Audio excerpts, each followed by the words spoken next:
بسم اللہ الرحمن الرحیم۔ السلام علیکم ورحمۃ اللہ وبرکاتہ۔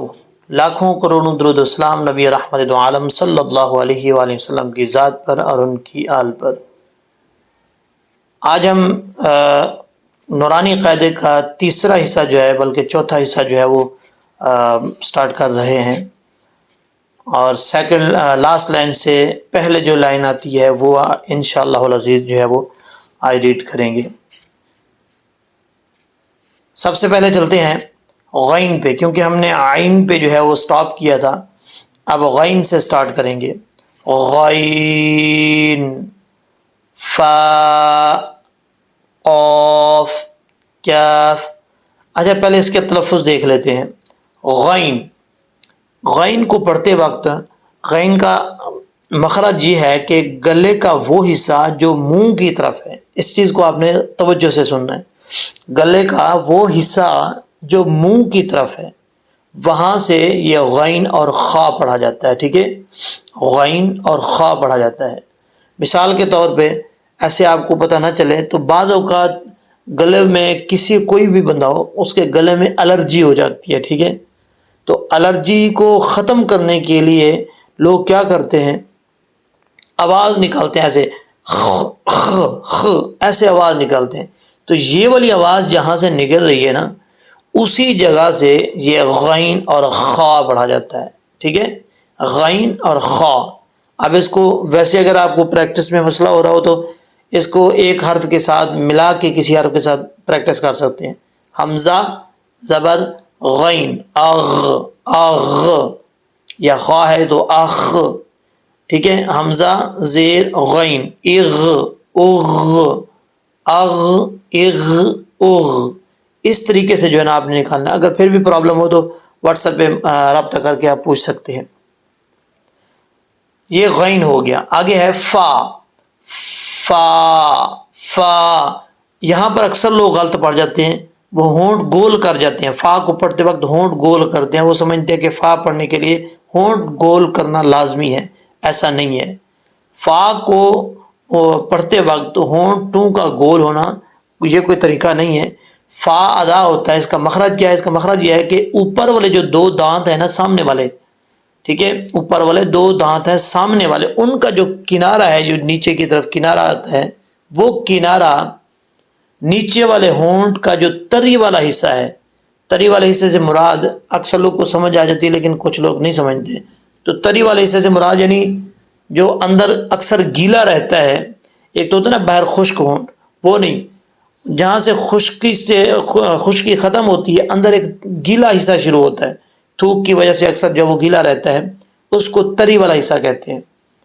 تو وہاں سے اوپر والے دانتوں کا کنارہ لگے گا تو یہ فا پڑھا جائے گا۔ اب آپ نے پریکٹس کرنی ہے اس میں، فا، فا، ٹھیک ہے؟ اگر آپ پڑھ رہے ہیں فا ہونٹ گول کر کے پڑھ رہے ہیں تو پھر سمجھیے آپ کا فا جو ہے وہ صحیح طریقے سے مخرج سے نہیں نکلا۔ تو مخرج سے نکالنے کے لیے اوپر والے دو دانت جو ہیں ان کا جو بالکل کنارہ ہے، نیچے کی طرف آتا ہے کنارہ، وہ تری والے نیچے والے ہونٹ کے تری والے حصے سے لگے گا تو یہ فا پڑھا جائے گا، فا۔ اب اس کے ہجے بھی کر کے دیکھ سکتے ہیں۔ حمزہ زبر فا، اف، حمزہ زیر فا، اف، اف، بف، بف۔ اس طریقے سے مختلف حروف کے ساتھ جو ہے وہ کنیکٹ کر کے پریکٹس کر سکتے ہیں۔ آگے ہے قاف، یہ دو نقطوں والا قاف ہے، اور بعض اوقات یہ مطلب حروف مستعلیہ میں سے ہے، پر پڑھا جاتا ہے۔ عام لوگ جو نہیں جانتے تجوید کو وہ کہتے ہیں کہ موٹا پڑھا جاتا ہے، ٹھیک ہے؟ تو اس کو پر پڑھیں موٹا پڑھیں ایک ہی بات ہے۔ اب یہ اس کا مخرج کیا نکلتا کہاں سے ہے؟ زبان کی جو جڑیں ہیں نا، زبان کی جڑیں اوپر والا جو مثال کے گوشت کا لوتھڑا لٹکا ہوتا ہے، اس کو کہتے ہیں اردو زبان میں کوا، بعض اوقات کوا جو ہے وہ کہتے ہیں۔ تو کوے کے ساتھ والا جو ایک نرم حصہ ہے نا اوپر والے تالو کا، اس نرم حصے کے ساتھ، تالو کے نرم حصے کے ساتھ زبان کی جڑ لگے گی تو یہ قاف پڑھا جائے گا، قا، قاف۔ اب اس کو کسی حرف کے ساتھ پریکٹس بھی کر کے دیکھ سکتے ہیں، اقا، اقا، اقا، ٹھیک ہے؟ یا قاف زبر الف، قا، اس طریقے سے۔ آگے ہے کاف، یہ کاف جو ہے پڑھا جاتا ہے تالو کے سخت حصے سے۔ مثال کے طور پہ زبان کی جڑ جو ہے وہ اوپر والے تالو کا جو سخت حصہ ہے نا، اس سخت حصے سے یہ زبان لگے گی، زبان کی جڑ ہے، تو یہ کاف پڑھا جائے گا، ٹھیک ہے، کاف کاف۔ اب آپ خود حساب لگا سکتے ہیں کہ اوپر کا تالو جو ہے سخت کہاں سے، یعنی جو اوپر جو جگہ خالی ہوتی ہے، دانت کی ایک جڑیں ہوتی ہیں، ٹھیک ہے، جڑوں کے ساتھ ایک گوشت کا حصہ ہوتا ہے، اس گوشت کے حصے سے اندر کی طرف ایک خالی جگہ ہوتی ہے، وہاں سے یعنی وہ سخت حصہ ہے، وہاں پہ یہ زبان لگے گی، زبان کی جڑ، تو یہ کاف پڑھا جائے گا۔ یہ دو نقطوں والا نہیں، دوسرا یہ کاف جس کے اوپر میں نے ایرو رکھا ہوا ہے، کاف کاف۔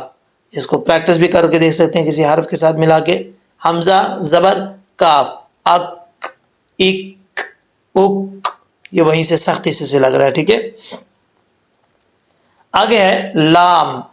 اب لام کا مخرج اکثر لوگ اس کو پر پڑھ جاتے ہیں، نہیں موٹا پڑھ جاتے ہیں، کوئی بھی لام ہو پر پڑھتے ہیں، تو ایسا نہیں کرنا۔ کیسے پڑھنا ہے اس کو؟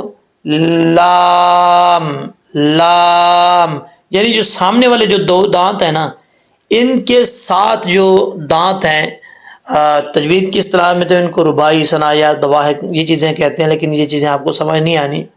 سادہ الفاظ میں آپ کو بتا رہا ہوں کہ سامنے والے دانتوں کے ساتھ جو لیفٹ سائڈ پہ یعنی بائیں سائڈ پہ جو دانت آتے ہیں، سامنے والے دانتوں کے ساتھ 1 2 3، یہ 3 4 جو دانت آتے ہیں نا، ان کے ساتھ آپ نے زبان لگانی ہے، بان کی نوک، تو یہ جو ہے لام لام پڑھا جائے گا، ٹھیک ہے، لام لام لام۔ آگے ہے میم۔ اب میم کو کیسے پڑھنا ہے؟